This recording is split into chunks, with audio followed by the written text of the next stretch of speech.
It not recording. Okay, so we are officially recording and I will get started.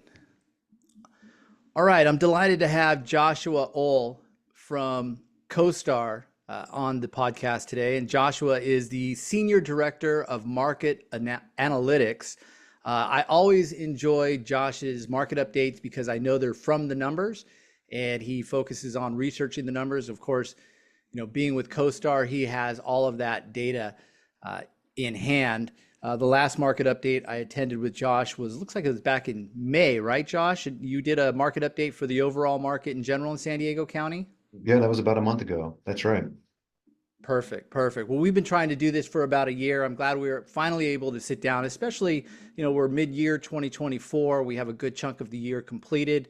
We'll have an idea of where we're going with the market, where we've been, and how it compares to, say, 2022, 2021. I think there's going to be the big difference. So, Josh, most of my viewers are going to be landlords in San Diego County or Southern California, multifamily in general. They're going to be rental property owners. So I thought we'd focus mostly on the rental property market, specifically in San Diego County, but we can also broaden it out to Southern California. We have Orange County, Riverside County, which are neighbors and certainly fall into that Southern California marketplace. The three areas that I thought we would cover for those listening are: first, we would cover the overall health of the rental market in San Diego County. We'd talk about, second, rent growth trends in San Diego County. I know that's important. There's been a big change there in the last 24 months. And then finally, for the brokers in the room, maybe we talk about transaction volume specifically for 5 or more unit multifamily commercial so far in 2024, maybe talk about where we think that might be going. So Josh, I want to open with a really broad question, and really the question is, based on the data, what would you say the current state of the rental market is in San Diego County? I would say we're in a period of almost, well, to take a step back, I think what would be in our best interest is sort of to forget what happened following the onset of the pandemic and sort of the heated demand environment that followed through 2021 into 2022. I think right now what we're experiencing is just a slowdown in demand. We're seeing less household formation, something that's definitely popped up since last year. I think there was probably something to the idea that household formation accelerated earlier in the pandemic following like waves of federal stimulus money, allowed people to maybe move a little bit faster than they otherwise would have. So we saw a lot of demand go through 2021 into 2022. And with those federal stimulus checks now in the past, I think we're sort of seeing a retrenchment in demand and almost a reversal in terms of demand. And by that, I just mean, I think we're seeing a lot more, fewer households are forming as a result, I think, of people going from 1-bedroom apartments and finding roommates to get a 2-bedroom apartment right now. I think that's something that I've been hearing from property managers across the region, probably more notably since the end of last summer. And it looks like, a lot of it has to do with economics. And I think we're seeing a lot of economic stress among renters. I mean, saying it's, your listeners aren't going to be strangers to hearing that San Diego is a high priced housing market and a rental market. Among markets with 75,000 units or more, we have, I think, the seventh or eighth most expensive average rents in the country.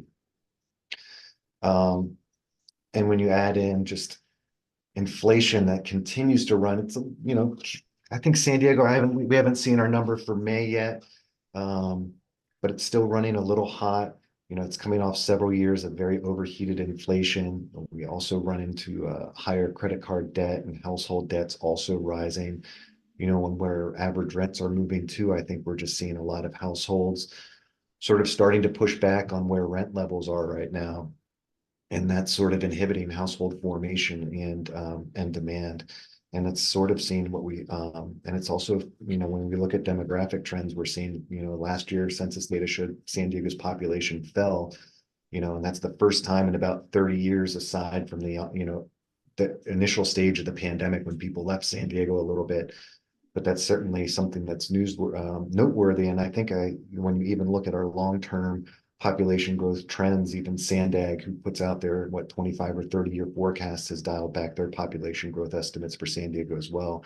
And with high housing costs being one of the primary motivating factors for that. Interesting. So there was a lot in there. The first question I have off of that is, are you looking at the numbers and seeing that the last 3 years, you mentioned since COVID, so maybe we'll just say last 4 years, we'll call it 2020 and sooner, those have been a statistical anomaly as regards to what the demand is like because of what we're coming off of? In some regards, I mean, our vacancy fell to 2.6%, I think, at one point, which is exceptionally low, right? I mean, most property managers at that point were pulling their hair out because it's almost too low because they're less turnover, less rent growth when the units turn over as a result of just so little, so little availability. And right now our vacancy is at about 90, or I'm sorry, our occupancy is at about 94 and a half, almost 95%, which is a pretty stable market, but it seems, going from where we are to going to where we are to where we are now, it's just been a notable shift in, I guess, in performance. Our long time vacancy is like low fours. So we're about 100 basis points higher than that. And um, and again, I think when property managers that I've spoken to have, some have suggested that they've seen some of their renters, vacancies are created a lot of times by people leaving San Diego altogether because they can't handle the costs here. They're also having renters that are asking to downsize into units or unrenovated units, just ways that renters that can find ways to save a buck or two in this environment. But again, like, we're sort of returning to a long-term equilibrium in some sense, and getting back to about 95% occupancy in the market, because the 98% occupancy was just not really sustainable for a market, particularly one that doesn't build very much. And I think at that point too, um, the top 10 landlords in San Diego, which owns, I think, roughly 55,000 units, back in 2021, their occupancy rate was about 98.5%. So it's sort of, I think we're trying to find our equilibrium and our sort of stable baseline at this point right now, but it's definitely been a little bit weaker demand environment. As I understand it, a 5% occupancy rate is actually a good rate. I mean, that's generally what the banks would like to see for any market. 5% is desirable. I think you're right when you get up to the 98% occupied. There's just no room for people to move out and for circulation, and that's when you start having a lot of issues. So it's interesting that 100 basis point dip. Now, I'm not sure how that would affect the numbers for a landlord, but going from 4.4 to 5.2% or thereabouts, it still keeps us within a pretty positive vacancy rate within San Diego County. We're lucky to have such a problem where it's only 100 basis point hit. I don't think, and I don't have that question on here, or maybe it's in a little bit later. Is a lot of markets are being overbuilt right now. Do you see that San Diego is overbuilt, or what is your opinion based on the numbers of properties that are coming up or starts, as far as San Diego having too much multifamily, like a lot of these other markets you hear about across the country are struggling with? Yeah, I don't think anybody will accuse San Diego of overbuilding, really. I think that we have about 8,300 market rate units that are under construction, and you go back for the past 5-year trend or so, that's been pretty consistent. If you look at the Housing Commission, suggests that we should be adding 10 to 15,000 units a year. Um, Maybe that would be overbuilding. I'm not sure if that would be too much. Um, but right now, I think this is generally where our trend is. And I know the city and the state is trying to push through certain proposals that will spur additional development, whether it's on government-owned land or whether it's through ADU construction and whatnot. And we'll see with policies like SB 9 and whether that's going to. I think there were 5 cities across, or five, was it 5 jurisdictions that successfully sued against SB9 for their, so I think that across the state, so maybe that would flow down here as well. Um, we don't have too much construction. The construction that we do have, though, is very concentrated in certain areas.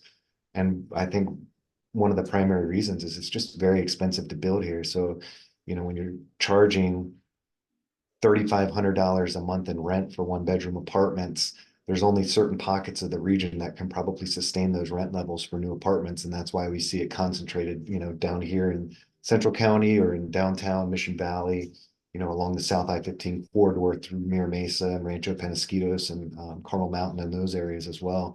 Areas that generally have higher median household incomes that are near the job nodes are going to probably have a little bit more success.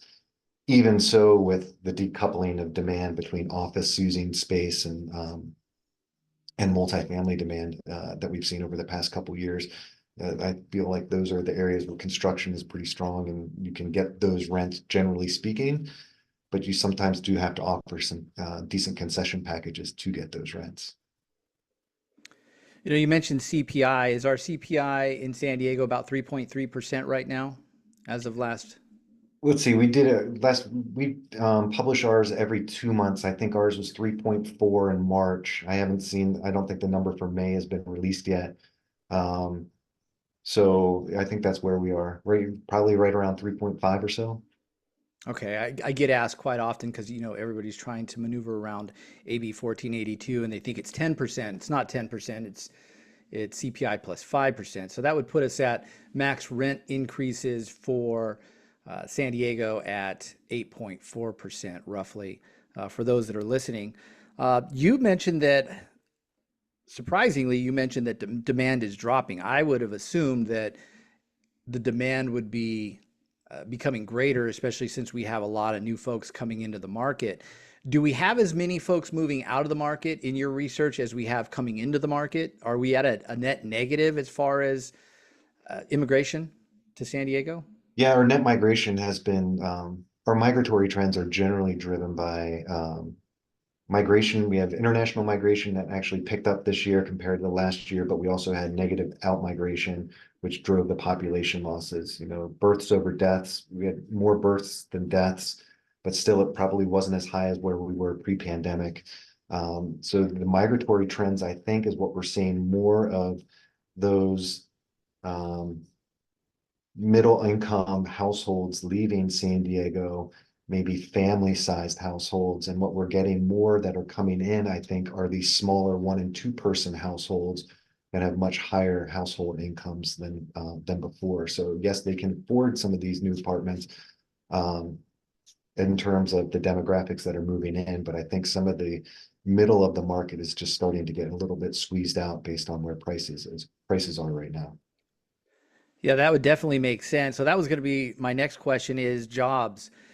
For one thing I've learned, the jobs are the most important aspect of any market, especially when you're talking about investing in a market. So how does our job outlook in San Diego County look? I know 2 years ago, we had a lot of different industries coming in, all the rave, they're talking about Apple bringing in 5,000 jobs, certainly life science and biotechs popping up. Obviously, we have strong military, we have strong government, we have university.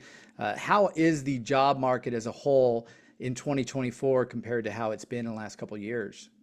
Well, I think you nailed it in terms of like the legs of the stool that prop up our economy there with the military and the innovation side and the university systems. Um, we are in a period, we had about 1.6% year over year employment growth, according to the last jobs report. Now it's lower than what we had been seeing. In probably 2000, early 2003. I mean, our unemployment rate's about 80 or 90 basis points higher than it was 12 months ago. We are seeing some more layoffs, and particularly on the biotech sector that we've been hitting from, Pacific Biosciences and Takeda Pharmaceuticals are among the most recent, Q Healthcare. So we are seeing some job losses. We are seeing a little bit of pain in the biotech sector right now, but that's not to say that the foundation of the biotech sector in San Diego is in any danger of falling off a cliff. It's one of the strongest in the country, if not, it's definitely a top three market, and we are in no danger of losing that status, particularly, like you said, with a strong university system here and the entrepreneurial system, uh, or the entrepreneurial spirit here. I think the idea, though, when we look at job growth, the interesting part of it is I think office using jobs fell by about 12,000 in the past 12 months. I think that's something to keep an eye on. You generally would see strong office using employment, then stronger office demand as well, bucking that up. And we're sort of seeing a decoupling of that. Part of it might have to do with hybrid work, a little bit, but also I think, when we look at our economic, the company that provides our economic stats that we use in our product and use with our forecast, Oxford Economics. I think they're calling for about half the level of office use and employment over the next couple of years than what we saw pre-pandemic. So it's just a little bit muted.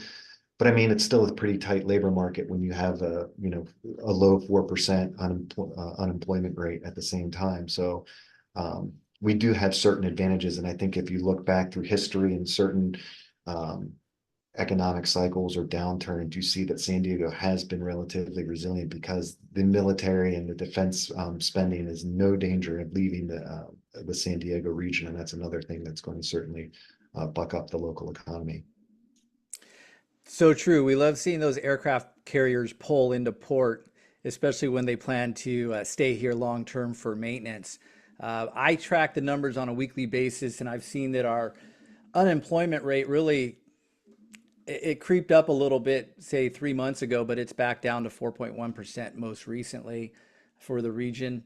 And from what I hear from all the old timers, I've been in this market selling multifamily for about a decade, and those that came before me and are still in the market, they said that San Diego generally weathers the storm pretty well, and it seems to be the case. Although, the economic data that we receive is usually 90 days in a lag. So we'll hope that they aren't masking anything.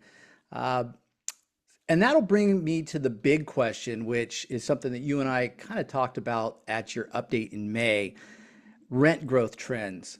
I've been tracking rent growth through your platform consistently for some time now, all the way back to at least I'm looking at another screen with my spreadsheet. Let's just say let's go to July 29th of 2022 was when I started tracking rent growth, which is what you guys were reporting. And at that time, now I'm talking about San Diego MSA as a whole, which would include all of San Diego County, 12.4% was the rent growth back in July of 2022. Today, our rent growth, as of my most recent tracking, which was the 30th of May 2024, is 0.3%. What's the story behind the rent growth going from 12 to 0.3% based on the data that you're seeing? I think, well, first off, 12% is an historical anomaly. We're not accustomed to having market-wide rent growth in double digits like that. And I think simply that was just an unsustainable level when you had areas, UTC, for instance, where I sit, had the rent growth year over year peaking at over 25%. North Shore cities above 20%, the South I-15 corridor up towards 20%. Like those levels are just not sustainable. There's that followed the huge swell in demand that we saw earlier in 2021 and 2022, and we have seen a deceleration notably since last year. In fact, like the last 6 months of last year, rents fell every month of the year. Rents have been up every month this year so far for the first 5 months. However, we are in the midst of our spring leasing season right now, and our rent growth is probably right about 0.5% rent growth through the first 2 months of the second quarter. We generally average about 2.1% rent growth in second quarters. That's sort of our long-term norm. So we're woefully sort of underperforming that metric. And a lot of it has to do with the demand environment. And I think what we're seeing more right now is landlords, in an effort to increase front door demand, they're lowering their rents to attract, just because there's more competition for renters right now than we've seen. Yes, like a 95% occupancy is a really strong market, generally speaking. But at the same time, landlords are having to fight for the renters that are looking for spaces right now. Renters aren't necessarily moving if they don't have to. Again, when we look at economics, because they don't want to pay the expenses of moving and new deposits and that sort of thing.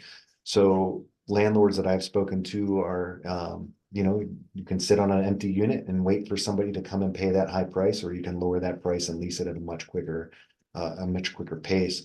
That said, though, landlords are increasingly using concessions, much higher levels. I think the concession levels that we've seen over the past couple months are probably, we're in the midst of our strongest, what's supposed to be our strongest leasing season, and we're still tracking about 20% of properties offering concessions right now, which is very high level. We saw that level start to pick up in the fourth quarter of last year to get up to the high 20s and the low 30s in terms of where concession rates are. It started to step down a little bit more, but landlords are using, look and lease specials, gift cards, 1 month of free rent on stabilized communities, something that they haven't really had to employ over the last several years, or much at all, mostly, just because the nature of the market didn't necessarily warrant those. So I think landlords right now too, while you have a lease trade out might result in a higher rent rate, I think concessions oftentimes are leading to lower effective rates, and just to get occupancy in some of these properties. And I think it's just largely competition is where it's what it's that's a long way of saying the heightened competition that we're seeing in the market is such that we haven't really seen before.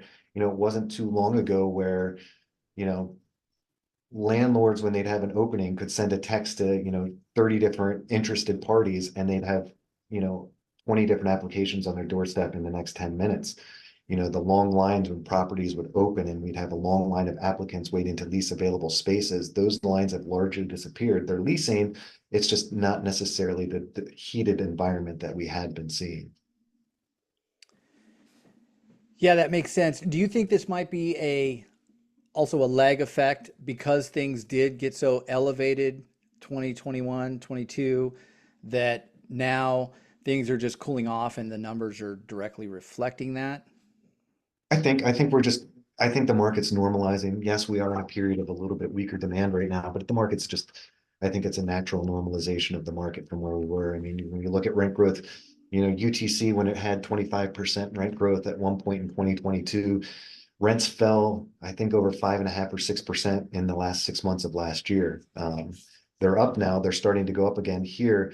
But that's definitely a result of, I think, pushing rents too high too quickly on a lot of areas of the market. And now we're sort of seeing a reversion to how the market has operated in the past. And by that, I mean, following the onset of the pandemic, we had a shift compared to how the market has historically operated in terms of where rent performance was strongest.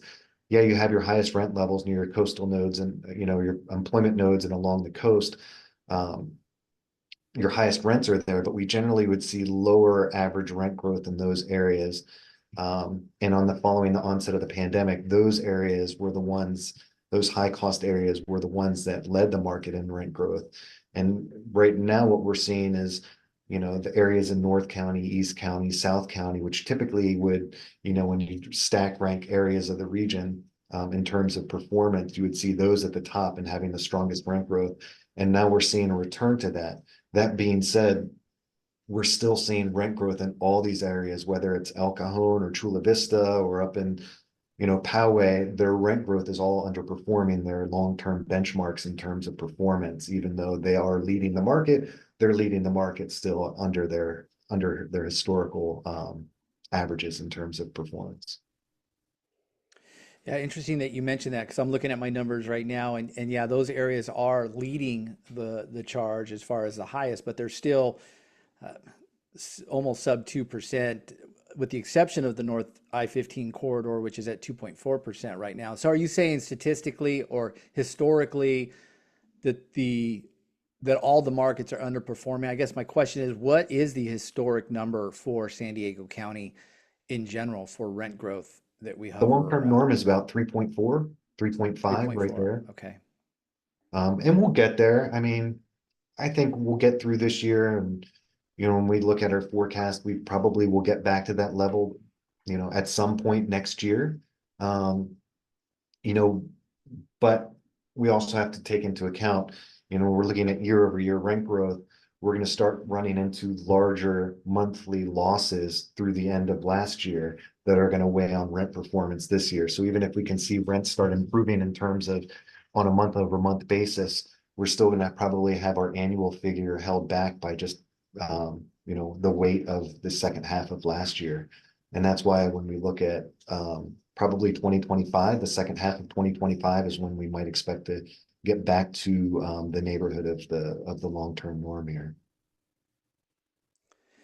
So a good question here then is if your trend has been increased rents over the last 5 months, do you have any trend for the next 12 months in rent growth up to that 2025 period? Are they just going to hold steady? Are they going to slowly raise? Or are you seeing some sort of future impact that's going to cause rents to go even lower or rent growth to get lower?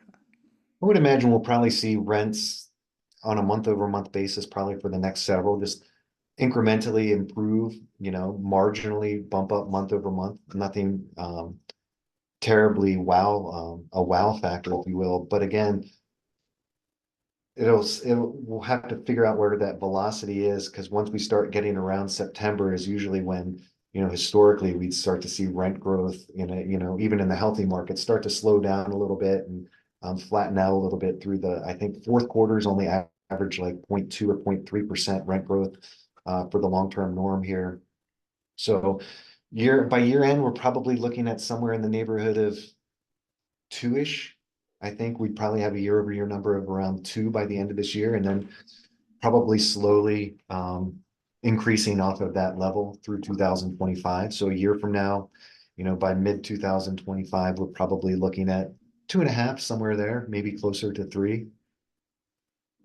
Not quite enough to keep up with inflation or the new cost of insurance and water prices, maintenance, and all the other activities. However, that would probably stay in line with what the politicians want to keep it to be. Are there any emerging neighborhoods that you see? I know we've kind of been talking about regions, but are there any emerging neighborhoods that you see that are becoming popular for rentals that are kind of standouts in the market? Yeah, I think probably I think we're just going to see an explosion of growth, and we're already starting to see it over the past couple of years as those Balboa Park neighborhoods from Hillcrest to North Park.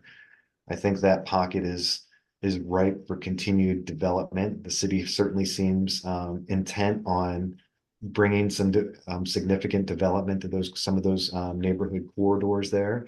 Um, Developers in those neighborhoods that I talk to, um, they can generally build the units a little cheaper there compared to like downtown, just because of the fact that you're building almost all studios in ones as opposed to having to build a lot of twos. So you can get a little bit higher rent per square foot on those units because you have properties that are opening up with all studios or all studios and all ones, and most developers aren't even really building any two bedrooms over there. You do have some transportation arteries there. That being said, the removal of parking spaces there is certainly a concern among um, renter households, retailers, businesses. Um, and I know there are examples of properties, I don't want to necessarily call any out, but I know there are examples of properties that have tried to come out with very little parking for their residents. And once that very little parking has been sort of consumed by the first renters, it takes a little bit longer time than to lease up the property.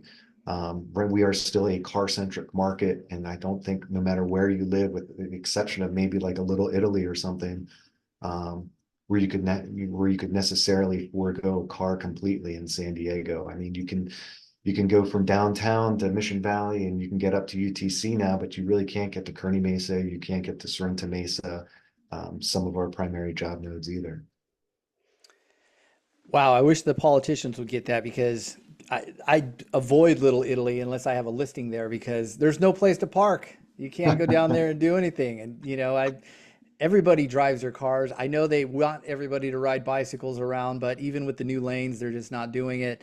Uh, I was going to let you off the hook. I had another category, and it was really around, upcoming legislation that's probably going to affect the market. We have what we have. We have the tenant protection ordinance. I'm selling a property in Chula Vista right now that it's really a concern because of the political environment. Obviously, we have the Justice for Renters Act, which is coming down the pipe, and it's just really going to it could be justice for renters, but there's no justice for the owners or the landlords, which is really unfortunate. But I was going to save you for that. However, that said, uh, I did want to ask this question. What are some of the key challenges that you guys are seeing or maybe hearing about that landlords are facing in the market right now? Um, I think pretty much what you talked about are several of the issues that you just talked about. I think it's uncertainty. Investors and owners want certainty in the market, and right now there's a lot of uncertainty hanging in the air because of some of these proposals. The Justice for Renters Act, there's been several cities in San Diego County that have discussed various, pursuing rent control measures over the years, but you know, those followed pretty quickly when we were in double-digit rent growth, and now when we're at 3% rent growth, um, I don't know how many of those measures would be passed in local cities here in San Diego, but again, that's the uncertainty as an owner or an investor going into a region. Are you going to go into some area where there's the possibility of it, and then all of a sudden you can't move rents wherever you want, even on a vacant unit, could be a challenge.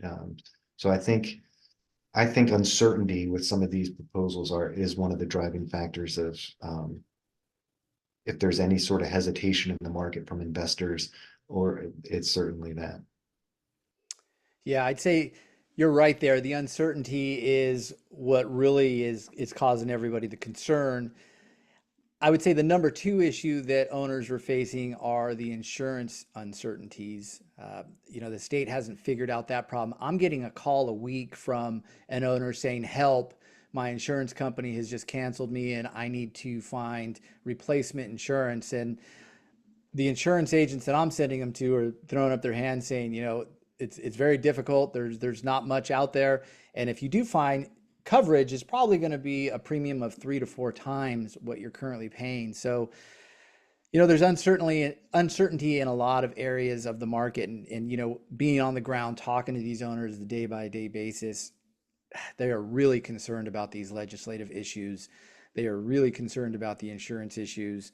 The tenants are getting more and more entitled to a sense. I didn't want to bring up uh, the eviction moratoriums and the negative impact those had on a lot of the market. So I thought we would just move ahead. And as we kind of wrap up here, the final area I wanted to talk about, which is, important to guys like me who make a living from transacting in this market. You had some startling numbers at the update when I was there. So let's kick off transaction volume for multifamily in 2024. Based on the numbers you're seeing, what's the current transaction velocity for commercial multifamily properties?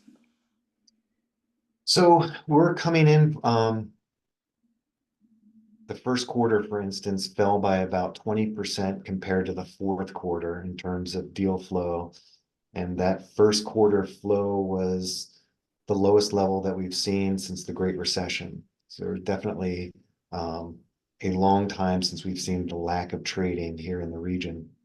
We generally have, excuse me, our long-term norm is about 140 market rate transactions every quarter. 141, I think, is the specific number.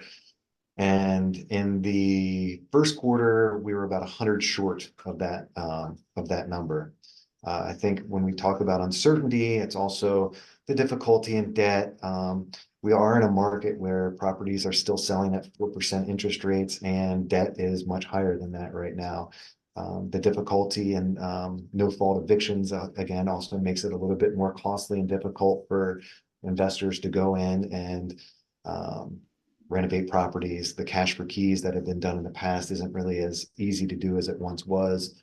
So, uh, there's, I think also too, because there are less properties trading, there are less available properties right now. So there's less 1031 exchanges right now. So all of those things sort of inhibit. And if you're an owner that's, owned a property for the past 30 years and you want to, exchange into another property or sell it or whatever, you're also going to be changing your tax basis as a result of that.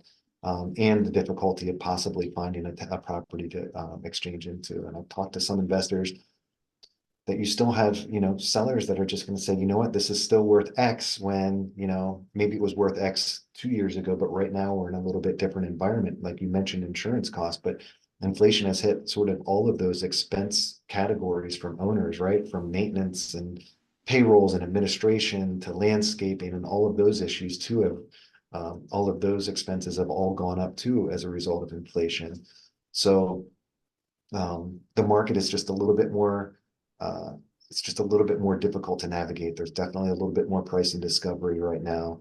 We are seeing properties still, maybe some of these areas in East County or South or some pockets of North County, we're starting to see more properties trade, a band between like 5 and 5.5% cap rates in that neighborhood. But we're also still seeing a lot of properties still trading sub 4.5 down toward 4% at this point. But again, that's some investors that I've talked to have simply said, because they can't find a property to exchange into, because some of these investments, the financials just don't pencil out for them. They're opting to pay capital gains on their sale as opposed to even trying to worry about looking into an exchange.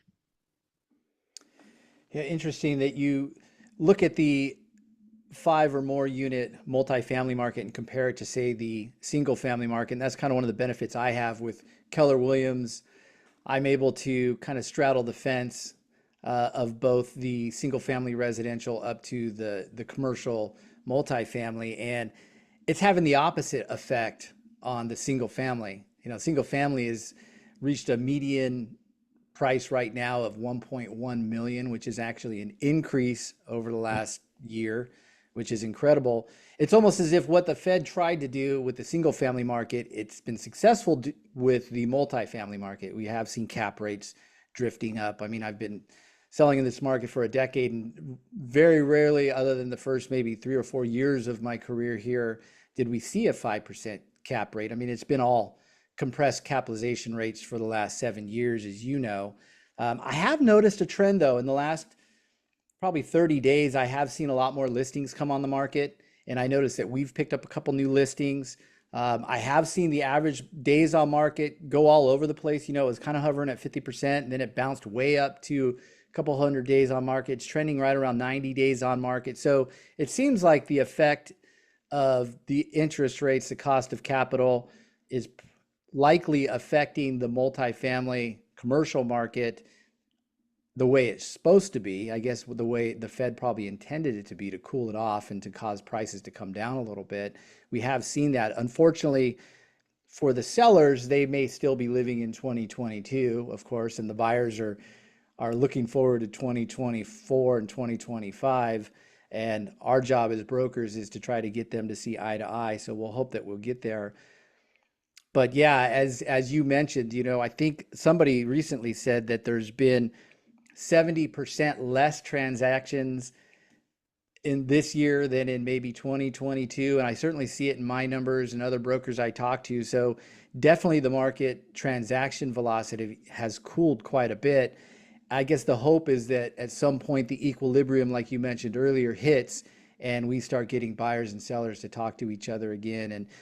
And from a reality standpoint, interest rates are traditionally around 5, 6, 7%. These aren't through the roof interest rates. They just are double what they were 24 months ago, which is kind of parabolic in that sense. A couple other questions here, and then we'll start moving to wrap up. Do you have any recommendations for best practices for landlords? I know you talk to a lot of folks, and I know you hear what they're doing to maybe maximize their return on their investment. Do you have any thoughts on that as far as the landlord that's in the market right now, and maybe they bought a couple years ago and now they're trying to make it work? Have you seen any examples? One thing that I've been hearing consistently um, in this environment that we're in is pride of ownership. I think landlords are trying to pivot and make their properties an attempt to be successful and maintain demand and maintain you know backdoor demand is make it feel like a home for the households that are renting at your property, make maintain your property well so that people like going home. And I think that's one of the, I don't want to say what people should or should not do, but that's a common theme that I've been hearing from several different regional managers across San Diego, that they've definitely um, pursued that much more than they had. They're also starting to get more, I think, earlier in the pandemic, I think, um, where rents were moving and how strong demand is, we're seeing more of a deliberate return to structured 1-year leases as opposed to just sort of more turnover with, 3 or 4 or 5 month leases or something like that. So I think they're pivoting back to sort of historically how they've handled their lease terms, which sort of got away from some property managers, from what I've been told earlier in the pandemic. But pride of ownership is probably the theme that I keep hearing, from multiple ones across the region. Yeah, interesting that you say that because somewhere around 60 days ago, it seems like overnight the shift went from the desire for value add to now having something that's pride of ownership, maxed out, already been renovated maybe, and the rents are already at peak market rents. And I have a sense that that's because of the concern or the uncertainty on whether we're going to have a highly rent controlled market in 2025 because of this Justice for Renters Act. There was a meeting that a lot of the owners got together and presented on this Justice for Renters Act on how they combat it. I don't know how you combat something with signage that says that's called Justice for Renters, which we all know, that's the way California promotes things. They, put catchy titles. I don't know if you could put a "No Justice for Renters" sign out there and think that you're going to get any traction. Certainly, it's going to be a problem they're going to face. But I did notice that shift. The folks that are coming into the market, maybe new money that's coming into the market, they want pride of ownership, not necessarily pride of ownership location, but they definitely want something that is in good condition, that's not going to require a lot of capital expense right now, and certainly maxed out rents. No more, or I guess longer gone are the days where people want meat on the bone to raise rents just because, as we just talked about, most of the properties we're selling, rents are 30 to 40% under market rents, and they're not at the $3,500 for a one bedroom unit in downtown. They're really more closer to what your guys' average rent is. I think you guys are promoting a $2,400 monthly average across San Diego, and that's about right. But people are definitely want to push those rents, or at least the property that they're buying, have those rents already pushed, so that they don't get hung to dry when they do implement these rent controls. Is there any news that you have on the short-term rental market? Have you seen, or do you even track that? Any of the talk is that short-term rentals are in less demand. I'm not sure if that's true. There's been some legislation in that regard with regards to Mission Beach. Do you have any thoughts on that? I don't track it that closely. So I can't really probably give you too good of an answer on where that market is going right now. I mean, obviously, the more short-term rentals you have, the less market rate units that you have to rent in some of the most desirable places in San Diego, whether it's, Mission Beach or Ocean Beach or wherever it is. So any of those properties that come back to market are probably a welcome addition to inventory. But I can't really say what sort of impact it's had, since they've always sort of been in the mix, at least for the last decade or so, or 15 years. Understood. You work for Costar. You have access to that entire database, probably around the world or around the country at least. You have any tips on what we should be tracking as agents or even as owners or landlords through Costar? Is there a hidden gem that we should really be looking at that you've now seen is a very consistent and dependable data set that makes a lot of sense? Maybe a report that you want to promote? I would pay attention to where demand is. You see the demand, particularly what's happening in sort of mid-tier and sort of the naturally occurring affordable housing. Those are metrics that I would watch, because I think once you start to see those normalized, then the market is going to be healthy. But right now we're still seeing weaker demand. So you jump into whichever geography you're looking at. I think those are the numbers to pay attention to, particularly in areas that aren't the high cost coastal or employment nodes, but maybe the ones out in El Cajon, and you're still seeing, underwater absorption and demand for those properties, which typically you would figure would have, and they generally do have the highest occupancy rates, but you also generally shouldn't be seeing negative demand for those units because those are the most affordable units in the region. So I think that's once we start to see those figures come back to not necessarily positive, but marginal, um, will to me sort of signify that the market has sort of returned to its balance. So I think that's a pretty good indicator to keep an eye out for. Understood. Well, I'm an East County guy. I'm with Keller Williams La Mesa, and we certainly love El Cajon. We like the market we have out here. So it's good to see that our market is remaining strong, and certainly a little more conservative government out here in El Cajon than San Diego. So we haven't had any major impacts. Okay, Josh, I'm going to let you off the hook here in a little bit. A couple more questions. First, where can folks find you? You know, you put out good information, great reports. Not everybody's a CoStar subscriber. Is there any of your reports that actually leak out from behind the CoStar paywall that folks might be able to tap into, or do they have to be CoStar subscribers? Most of ours is behind the platform. Unfortunately, once in a while, things will get out on my LinkedIn, where you can get some teasers on some of the things that I'm thinking about, or some of the data trends that I'm paying attention to, or simply just some of the public events that I speak at, can dive into some of the minutia on the data of what I'm seeing. Yeah, absolutely. I do enjoy your talks, your live talks. So I hope you guys do more of those, and we always appreciate attending those because definitely good information there. Okay, final question. Based on your research, Josh, how do you see San Diego, or even from a broader standpoint, the Southern California region rental market evolving over the next 2 to 5 years? Oh, that's a very interesting question. I would say that I don't know if it'll evolve so much as it will stabilize, and I think we're probably going to see more density added in certain pockets of the region, whether it is the Balboa Park neighborhoods, whether it is more mixed use development. And then by that, I mean, I think that could be a trend, sort of relating to office, the office sector, of seeing more office built in conjunction with multifamily. So you might be able to find demand for that way, creating something like maybe on a smaller scale, but what we have up in One Paseo, um, in Del Mar Heights, or what you have at Westfield UTC with that element of retail and multifamily. I think those are um, going to be some increasingly, I think we're going to move increasingly in that direction, particularly on a lot of mall sites. We're going to see multifamily space come to market. I think those are going to be, assuming some of these owners can get an equity partner on the multifamily side and build multifamily. These projects are ones that don't necessarily face the same neighborhood opposition that most projects throughout San Diego face. They're already in a commercial zone.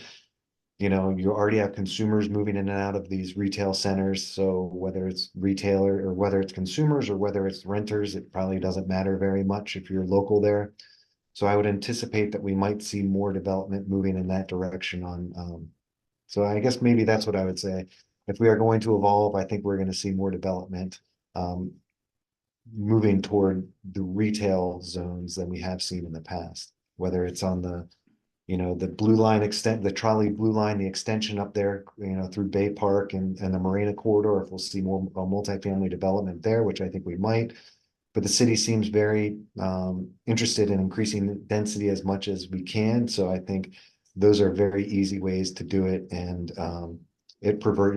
creates sort of an urban village. You have your consumers living there, you have that'll increase the residential experience or the retail experience as well. So I think some of these things could go hand in hand. Yeah, I would agree. You know what? Adaptive reuse in the not in the sense of turning one of those office buildings behind you there into a apartment building, because I heard that's very difficult to do.